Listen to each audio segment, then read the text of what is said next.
Two. Welcome, everyone, to the Highlights podcast. Today, we are with one of my very favorite people, Tracy Timm. Tracy, how's it going? It's so good. I'm in such a good mood. I'm having such a good day. This is going to be a lot of fun. We're going to have so much fun. Awesome. Well, congrats, you guys. So Tracy's brand new book, Unstoppable, is launching on the 29th of September. Tracy, how excited are you for this book to come out? Dude, I'm like so ready. Writing a book is so like hurry up and wait, with every deadline and everything and every PR thing you're doing. And so like it's coming. It's real. It's 2 weeks away. It's like really happening. So we're super pumped. Yeah. Congratulations. What I loved on the inside of your book where you said to everyone that I've been talking about writing a book for the last 10 years, to everyone, I actually was writing a book the whole time. That was hilarious. I really was. I did. It's done. You can read it now. Tell us, let's start off. Well, first of all, okay, for those of you who are listening, so Tracy Timm, real quick, is the founder of the Nth Degree Career Academy. It really was. I did. It's done. You can read it now. Hold on. There we go. We're posted. Boom. Cool. Yes. You can edit that part out. No worries. That's all good. Tell me. Oh, go ahead. Hold on. Where are we at? I'm going to share this link really quick too. Hold on. And then we'll edit this part out on the podcast. Hold on one second. Let me just share this. Sorry, I had no idea how to share it without sound. My bad. No, I need to figure out how to do this. There's got to be a better way to do this. But all right, let's see. All right, sharing. Okay, so we're live. All right, there it goes. All right, now we can focus. Okay, take it from the top. Okay, everyone, welcome to today's Highlights podcast. We're with Tracy Timm, who is the founder of the Nth Degree Career Academy, a proven career clarity system that helps high potential professionals discover, define, and drive careers they love. Tracy has a degree in behavioral psychology from Yale University. No big deal. Go Yale. And studied design thinking with the founder of the D School at Stanford University. Tracy left a successful but unsatisfying career in finance, traveled once around the world on semester at sea, #jealous, and discovered her ideal career. For more than 5 years, she has applied these lessons in her career advisory work with hundreds of individuals and over 100 fast-growing companies. Also not mentioned in the bio, Tracy is one of my all-time favorite buddies at our annual conference, Influence. Tracy, tell us about Unstoppable. It's coming out on the 29th. Why this book? Oh my gosh. So it's so funny that you said, like in the inside of the book, it says to everybody, I said that I was writing a book for over the last 10 years. This is the culmination of everything I feel like I've been learning and working towards and then teaching. And it's finally like cohesive. You know how like you can't rush the process sometimes, and it just has to come out and it has to evolve and then it has to fail and then it has to get better. And this is the best that this career clarity process has ever been.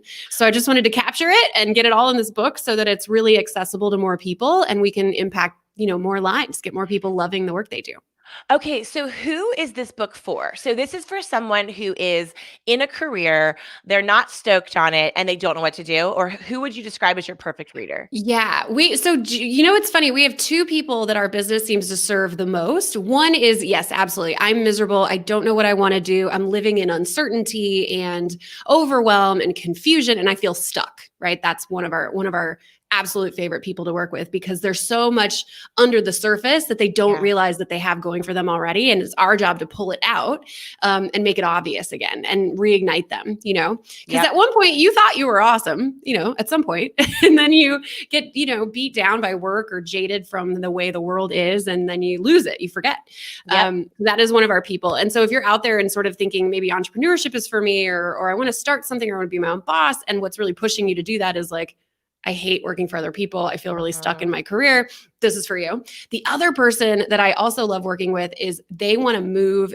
They want to get to the next level intentionally. Okay. So they've probably had a successful career. They've probably been told that they're doing well or they're smart. Maybe they've even had really significant financial success, but everything feels reactionary. They haven't done any of it on purpose or with intention. And so now they want to move their career forward, but they actually want to do it in an area that feels really on purpose and really personally meaningful, in addition to being extremely potentially lucrative, right? So I like to say that we don't churn out, starving artists or miserable millionaires. We want to find that really awesome nexus of doing something you love that also pays what you're worth. So Gosh, it's such a great topic right now. I mean, whether you are in your 20s and you're just getting started, or you want to reinvent because you're in your 30s, or maybe even, I mean, in these pandemic times and COVID times, people are reinventing their careers at every age. I mean, I just had a conversation yesterday with a girlfriend who her husband just was furloughed. I mean, he's yeah. in his late 40s, early 50s, and he's saying to himself, I need to get clear on what I want to do for the next 10 or 15 years. So, no matter what age you are, no matter where you are in your career, it sounds like Tracy's system can work for you. So, what I read in the book, I love. There's 3 parts to the system: discover, define, and drive. So, do we go in that order? Help us. How do we get started with figuring this thing? Yeah, This thing out? 100%. So I find that there's almost like a stream. There's like the beginning, the middle, and the end. And most of us, when we're in sort of a weird place in our professional lives or like anything, we immediately jump to the doing. Okay, like I've got to update my LinkedIn and my resume. I've got to look at job boards. I've got to network my ass off, right? I've got to really go out there and do. And those are, I love those people, right? Because you're proactive, you're self-starter, you're going to take action, you're going to actually try to fix it. Yep. But where we screw it up is that we're putting the cart before the horse. Because if you're doing, but you haven't done the pre-work to really be clear on what you're pursuing, then inevitably whatever you're pursuing isn't going to be fully in alignment, and that shows. Right. So that's what's happening now. That's the mechanism where when we've got a lot higher unemployment than we've had in a long time. Yeah. People are applying for roles simply to get jobs, but without the absolute clarity that this is the perfect thing for them. And so that's why everything feels really noisy right now. So instead of jumping to the drive, which is the doing part, that's the end, I recommend that we go all the way back to the beginning and we start with discover. Like let's actually go back and discover your true value as a professional, your sort of proverbial puzzle pieces, if you will, right? Like let's pull all of that value out and then define what your unique niche is so that when you do go to drive your career forward like a pro, you actually know where you're going. Well, it's such an interesting place to start because it sounds pretty intuitive, right? Like, let's start with strategy, but we don't. I mean, I remember when I graduated college, my dad just said, hey, get a job, just get any job, just go work in sales. So if you can sell, you'll always be fine. And so my first job, I was 100% commission only. No way. Sales rep, Wow. calling everyone in the yellow pages of the Baltimore City phone book, which for those of you young millennials who are listening, there was this thing called the phone book that had everyone. It was like a Google printed out, essentially. It's a Google printed out. You would call people on landlines. They wouldn't know who was going to answer. They would let you to come over to their house and present printed out PowerPoints. It was all very exciting.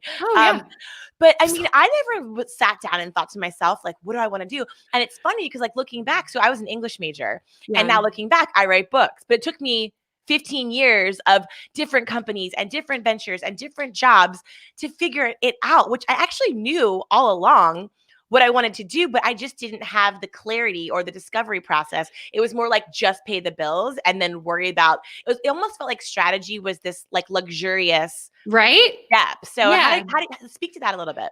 Yeah, it's so funny because then I think also there's 2 problems, right? One is not having clarity, but then we are never taught a strategy to gain more clarity, right? You're just told either go do or go back to school and hope that you'll have an epiphany of some sort at some point, which is so messed up. It's like, so I equate this in some ways, and this is totally coming out of my ass right now, but I think it's relevant, is there's this, so I lost my dad about 4 years ago, and somebody recommended this book to me and my mom called The Grief Recovery Handbook. And the guy who wrote it said, listen, you can wait for your grief to go away and time will make it better, but there's actually a proactive strategy that if you want to feel better now, do these things, right? And I think most of us think that's not a thing, right? Like, no, you just have to let your grief like figure itself out and time will heal all wounds and yada, yada. It's the same thing with career. I think we think that our scattershot, like trial and error method is just going to poof, like epiphany one day, or I'm just going to know, or it's just going to jump out of the computer screen from a job board that I happen to be infinitely scrolling on. And the reality is that's such an inefficient way to do life, right? Because you're not going to live forever and you don't have a time to try every job. So why not find a strategy that's going to help you figure out the little tiny slice of the pie that fits you the best and investigate the shit out of that and then go deeper and deeper and deeper over time. So I think you're right. It's because we're not taught sort of socially and philosophically, right? That there is a strategy for clarity. There are just people who know when they're little kids that piss you off, right? They're the ones that are like, I want to be an astronaut. And you're like, you probably will be. And then there's the rest of us who are like, I don't even know what I want for breakfast. Yeah. Like, you know, or like my little nephew, Connor, he is going to school yesterday or this week for the first time, obviously. Cute. And his little board, he wants to be a Peloton instructor.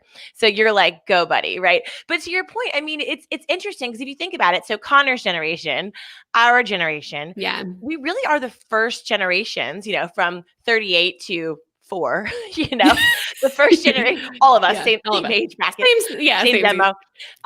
We're the first generation to sort of have this luxury to discover what we want to do. I mean, in my opinion, the way my parents grew up, they were just, my mom's from Pittsburgh, my dad's from Philly. And it was like, just get a job and just make ends. They never really thought about, my dad worked for the same company for 35 years. Okay, so my mom just retired from her job. It's a technology travel company, so they're in the tank right now. But they 31 years she's been at the same company, and that doesn't happen anymore. I was like, you're a dying breed. Like, there's nobody my age is going to do that.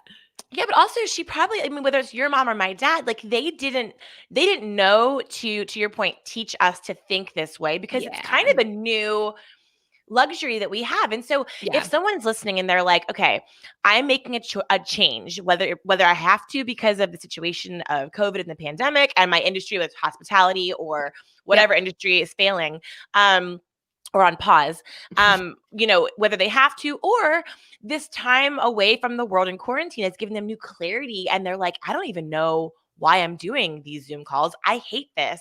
I'm ready to make a move. So no matter where they are on the spectrum, what's the first question that they should ask themselves to start to figure out this game plan? Okay. This is going to sound cheesy and maybe like, oh, really? This is where we start? This is where I get the sort of collective like groan and sigh of like, I've done that. You haven't.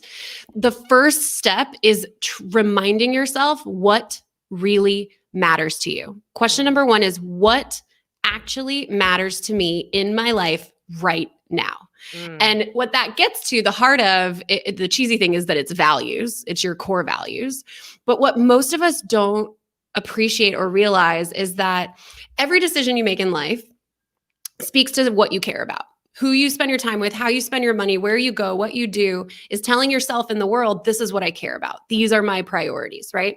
But the thing that most of us screw up is that we don't figure out our priorities and our values first and then make our decisions using those values. We do it the other way around, right? Our emotions in the moment kind of dictate, oh, I'm going to go left or right, or this opportunity fell in my lap, so it's got to be the right thing, right?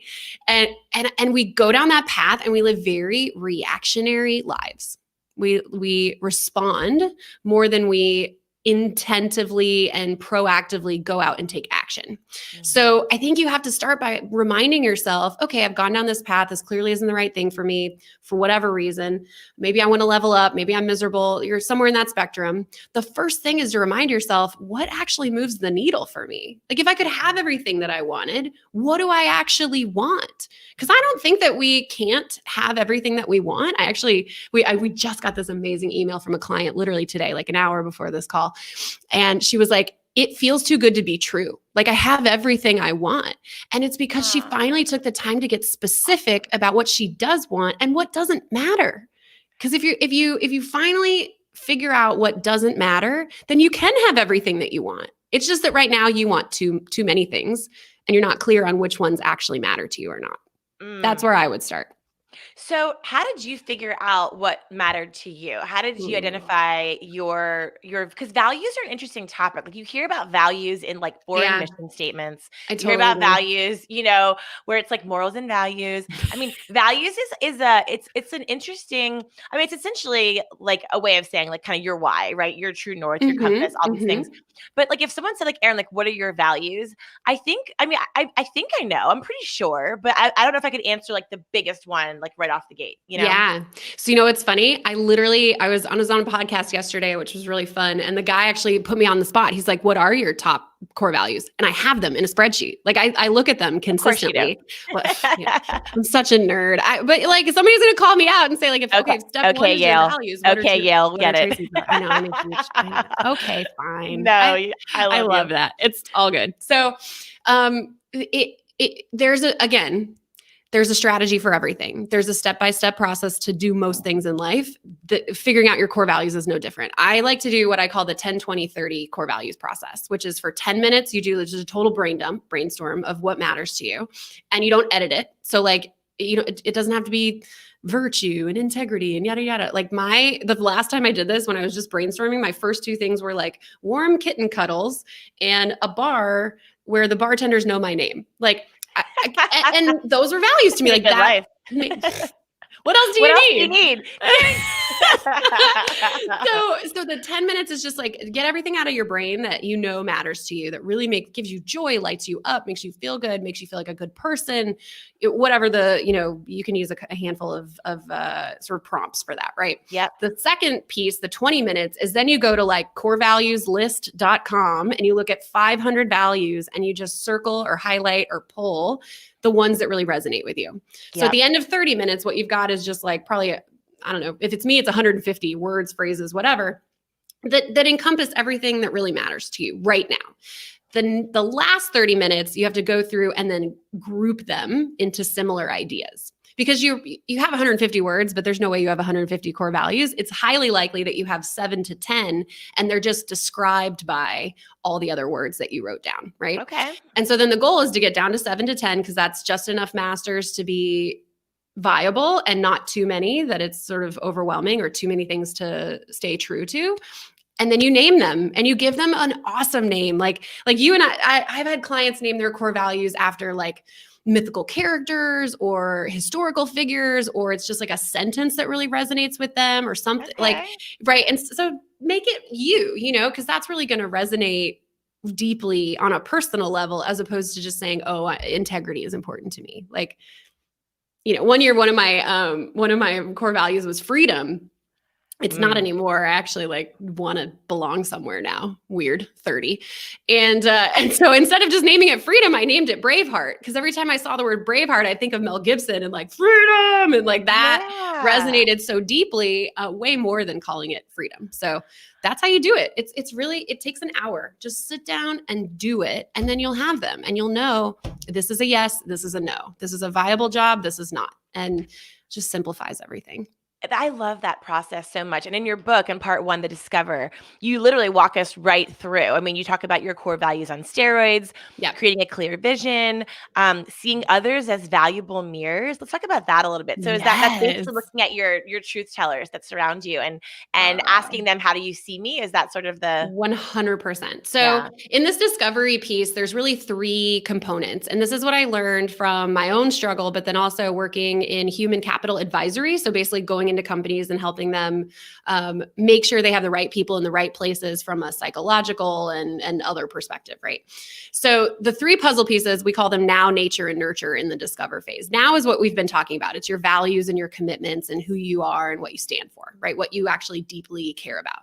What we just got into now is actually the nature component, which is the second puzzle piece, which is what comes so beautifully and easily and naturally to you from gifts, talents, strengths, personality, behavioral perspective, that you actually thrive and add value in a way that's very authentic to you, that actually doesn't take a lot of energy. Does that make sense? Right? Yeah. So in order to get that, I mean, it feels effortless.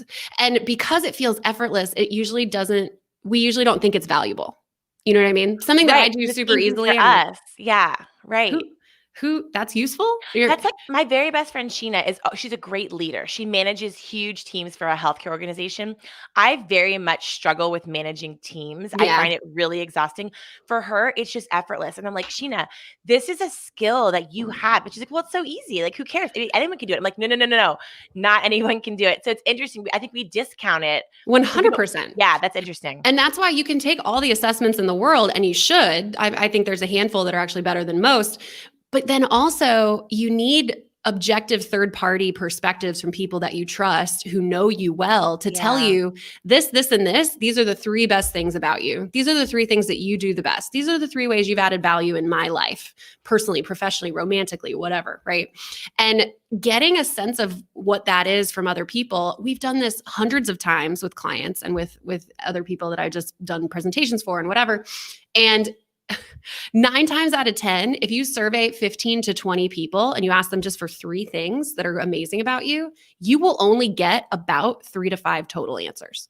You could ask 100 people, but the things you show up the best consistently. Yeah. Wherever you are. And it's interesting when you do this exercise because you will hear the same few adjectives like over and over. And you're like, huh. Do you know what yours are? Like, what do people tell you? Every single person. I mean, obviously says I'm amazing. No, just kidding. No. Obviously.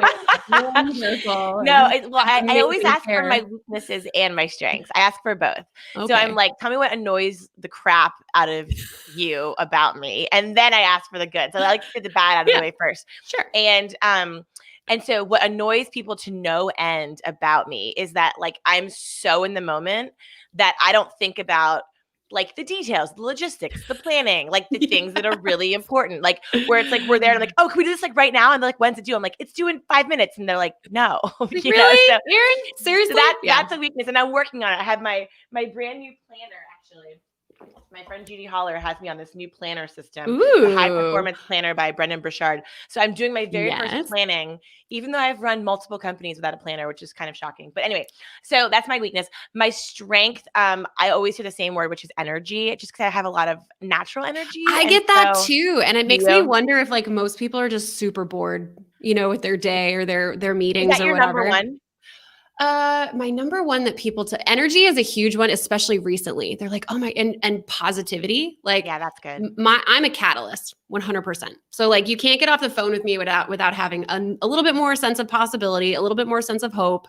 But then I'm also like, this is probably the downside to this is, I have a sort of magnetic and, what's it called? Like when somebody mirrors your personality. Like if I'm low on energy, my whole team is low on energy. And if I'm super high on energy, my whole team feeds off of that. So I have to remove myself sometimes. Like if I'm in a down, because entrepreneurship, like so there are just some days where you're like, why did I ever do this? And I'm the worst thing ever that has happened on the planet. And on those days, I'm like, you guys all work over there.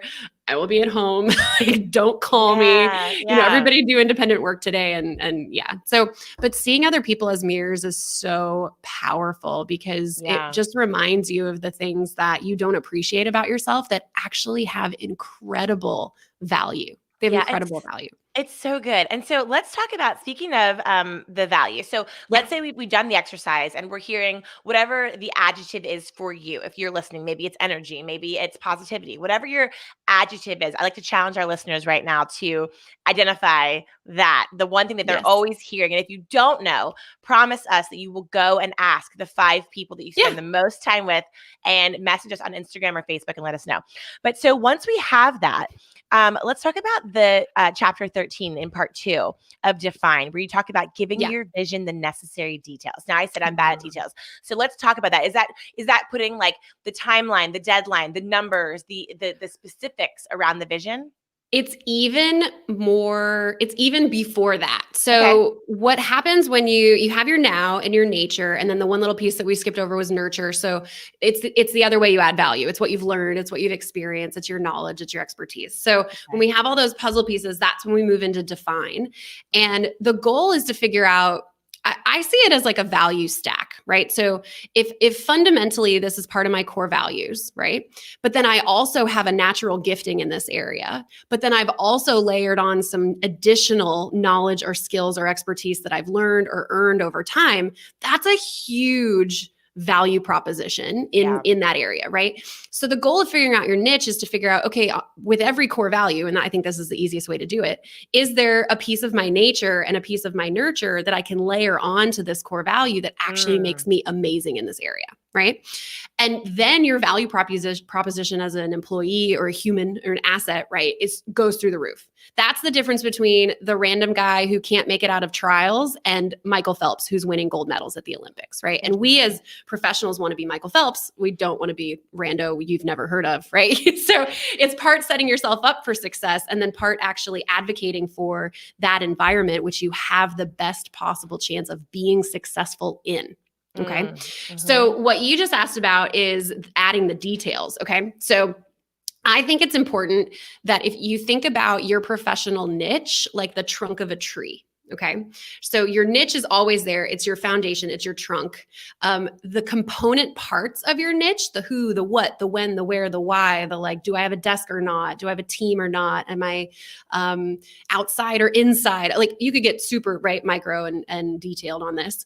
The who, what, when, where, why, how is those are the roots, right? They build up into the trunk of your tree, which is your niche.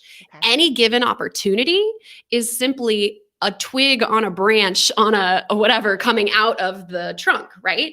And this is how people, you have friends, right, who are like, I was in the last stage of this interview process and I thought I had it and they went the other way and now I'm starting from scratch. Like, I'm never going to find my dream job. Well, if you approach your job search as though your niche is that one little tree branch, twig, leaf, whatever, then you're going to feel like that was your only shot at happiness, right? Or success. Yeah. But if you think about your niche as the trunk of a tree and just each branch is sort of the viable options within that realm of expertise within that niche, well, then you're always in a place of power and you're always in a place of control, because at the end of the day, if someone asks you a specific detailed question about the type of work you want to do, you go back to your roots, the who, what, when, where, why, how, right? That feed into your niche. And then you can easily navigate down whichever branch, you want. But I love that analogy. It makes so much sense. I could see it when you were describing it. And I think it's a good segue into part 3, which is drive. So let's talk about drive. You talk about the first step in your search, but the part that I loved is chapter 17 was actually my favorite, which was that little bets lead to big wins. I'm like, that is so true. Oh my gosh. So I was on semester at sea, like you said, # jealous. And it was amazing, you guys. I was 25 years old. Right. You remember when you could leave, where you lived and airports you could, and boats and I miss airports. Is that weird? I actually miss flying and the inconvenience and I want a hotel bed. It's so weird. I know. It'll come back. We have weird lives though. So anyway, it's, so I learned this concept because, I quit my job. I enrolled on semester at sea. So I'm traveling around the world, but I'm 25 years old with 700 undergrads and all these entrepreneurs and all their mentors. And I was in a class called Global Sustainable Entrepreneurship. And the whole goal was to learn how to build sustainable social enterprises. So businesses that have a really strong social impact, and how to build them efficiently and effectively, right?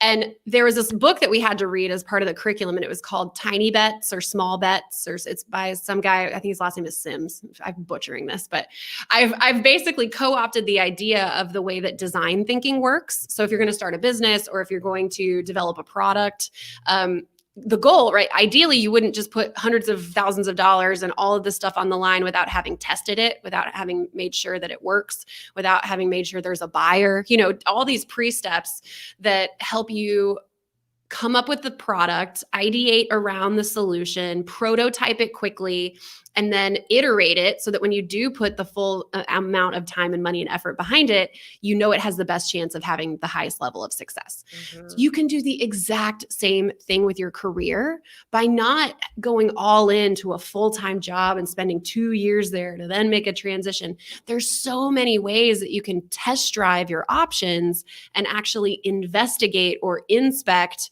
what you expect out of a role so that you could discover your dream job, but more times than not, you're dodging a massive bullet, right? And too many people think that our careers have to be this really linear thing when, oh my God, shadow or do informational interviews, or if you want to start a business, try to sell something. If you hate doing it, probably shouldn't be that person in your business. You know what I mean? Like, and there's so many easy ways to test these things out so that you don't have to go all in. You don't have to waste years. You don't have to waste tens of thousands of dollars going back to school. You can actually investigate and learn and then take new action based on what you've learned. And that's what the whole little bets, big wins chapter is about. Well, it's so important because if you think about it, whether it's your career or a startup or a company or, I mean, shoot, a relationship, I mean, really Yes. anything, like, why do we just jump in the pool without dipping a dang toe? Yeah. It makes no sense. And Like, you know what's really great too is it sets you up for success, because if one area sort of doesn't end up working out, now you're still investigating these other 5. And so you don't feel like a failure. You don't feel like you have to start over. I mean, it just makes sense to me. And it's exactly how I ended up on Semester at Sea. I think I probably thought this way intuitively. And so I just did it. But when I was quitting my job, like my full-time Wall Street, this is you're making great money job, I had a couple ideas. I thought, oh, maybe I'll travel. Maybe I'll go back to school. Maybe I'll, start something, or maybe I'll get into like the startup space, or I'll work at nonprofit. I really was just like, I got to get the hell out of Dodge and do something good for the world. Maybe I'll go like volunteer or whatever. Yeah. But I also knew that I wanted to get to my right answer as quickly as possible. So I looked for an experience that would allow me to test drive all of those ideas. Semester at Sea. So I was traveling, I was in school, and I was working with entrepreneurs and working with social enterprise and startups and nonprofits. But instead of doing each one for several years, I did all 3 in the span of 4 months and figured that out faster, right? So it's so powerful that I get like super excited about it, because I think most people don't think they have that many options. And in fact, if you're creative and you push for it, you actually have plenty of ways that you could test out your ideas.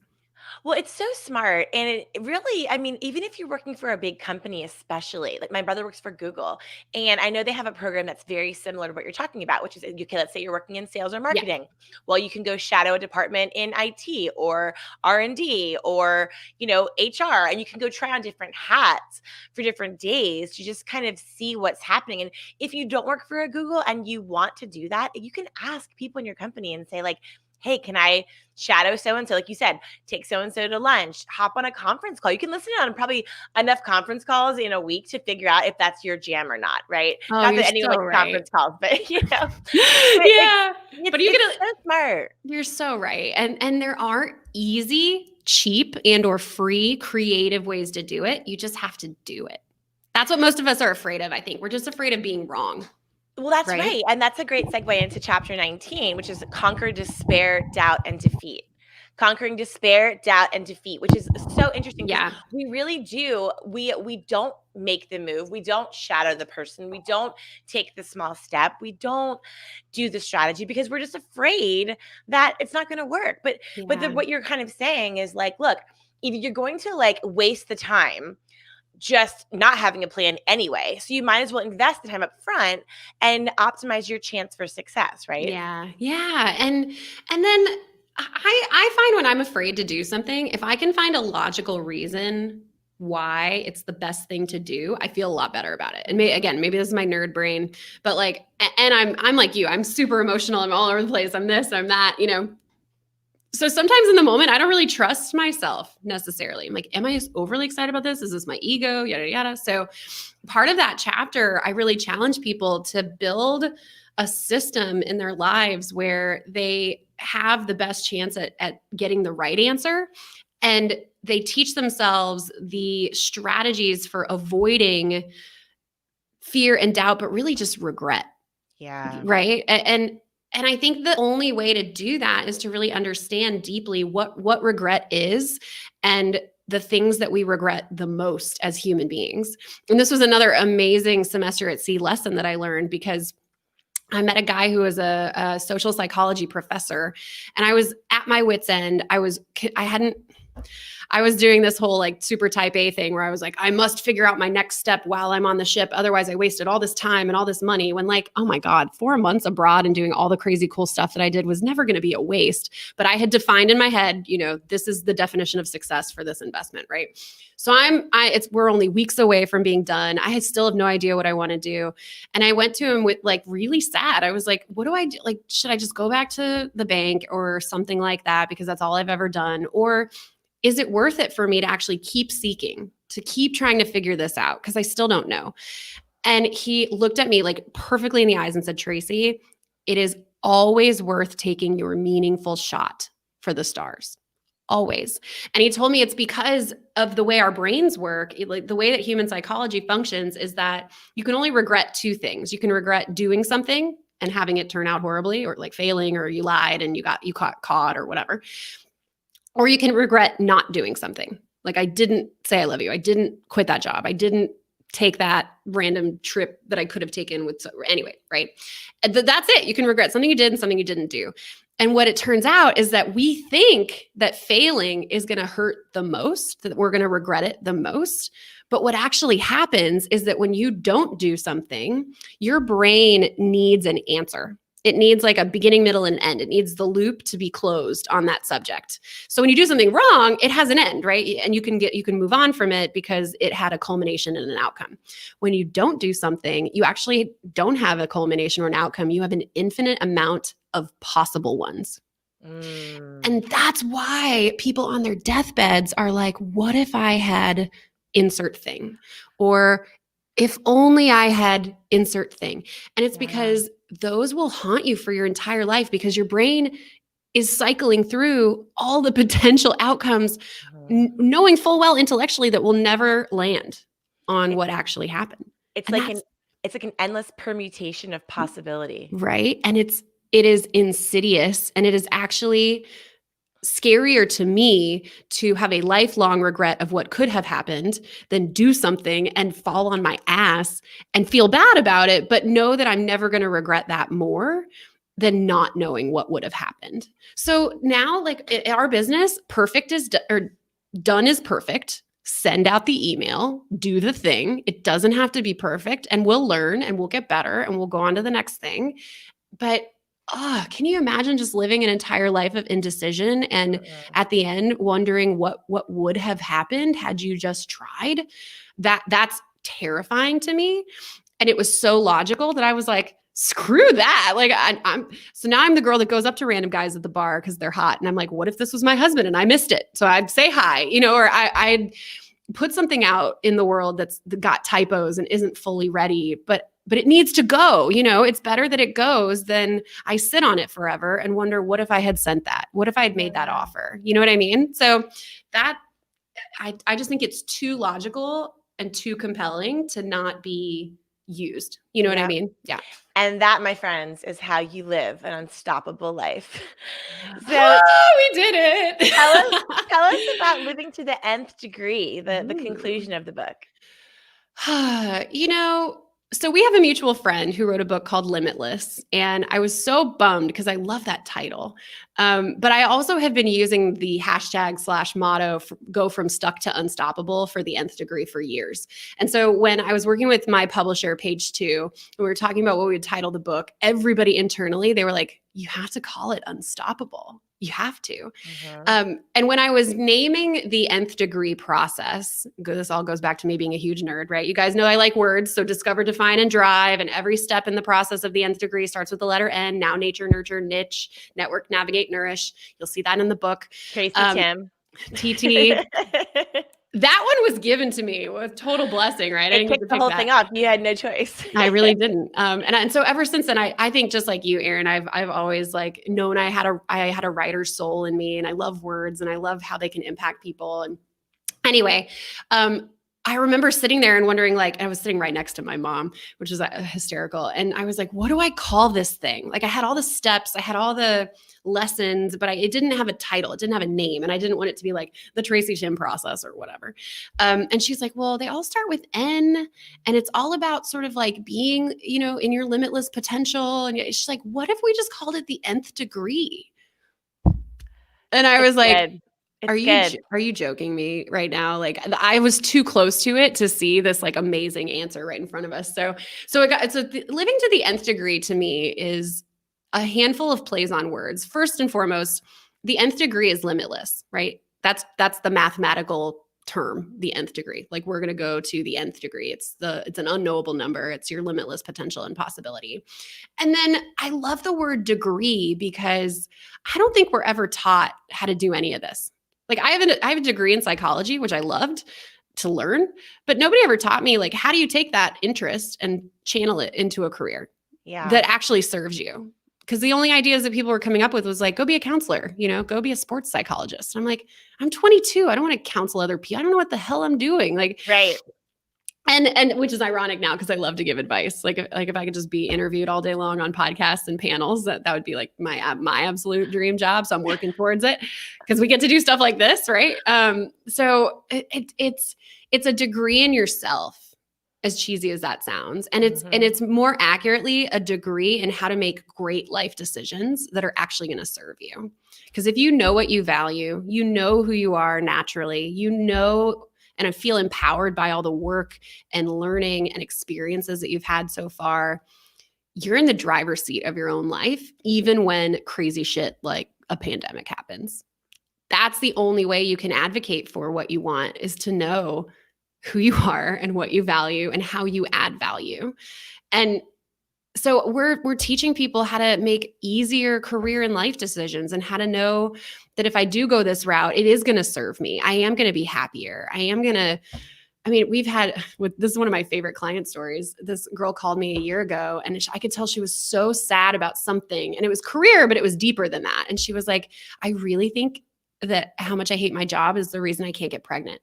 I think it's that level of stress. Wow. And it was impacting her marriage and obviously impacting her body and her mind. And she went through our program. She changed careers completely. Wow. She wrote a testimonial and said, I never knew I could be this happy. And a full year later, she called us and said that she was pregnant. Oh my gosh. That is incredible. What a testimonial. That's fantastic. I was like, my head coach and her name is Priscilla. I was like, Priscilla, we made life. like there's a life out in the world because we positively impacted someone else's life. Like, well, that's a why that is untoppable. Very much so. Oh, that's fantastic. That's so good, Tracy. Makes me so well, happy. I feel like we have such great takeaways. And for those of you listening, if you're not following Tracy, her book's coming out on the 29th, Unstoppable. Check it out on Amazon. Follow her on the socials.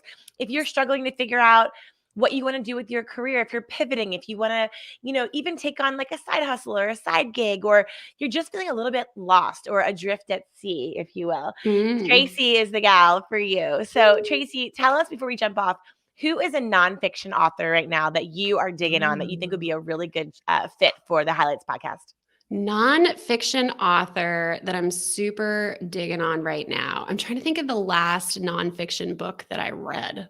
I'm listening to an ebook right now, and this girl, the book is called You Can't Touch My Hair and Other Things I Still Have to Explain. And she's a early 30s female Black comedian. And her whole book is about how her whole life she's been like, no, you can't touch my hair. Thank you. And it's all these things she's had to teach people about. I think you would have a hoot interviewing her. I think I'd love to meet her. Yeah, that sounds awesome. I would have to look up her name, but yeah, that's the first one that popped into my head, but I'm going to have to think about it a little bit. All right. Deeper. I love it. Well, Tracy, so everyone listening can find you. I wrote down what's the address of the, it is the unstoppablecareerbook.com. Yep. So title of the book is Unstoppable. It's about your career, and it's a book, unstoppablecareerbook.com. So I think even if you just Google those 3 words, it should pop up, but that's the URL. Yeah. Awesome. Well, Tracy, you are always your energy is incredible. You are one of my favorite people. And thank you so much for spending this time with us and giving us all these great tips. And hopefully someone listening can go out and either change careers or make a baby. Either way. So thank you so much. Love it. Love you. Right. Love what you're doing. It's awesome. Take care.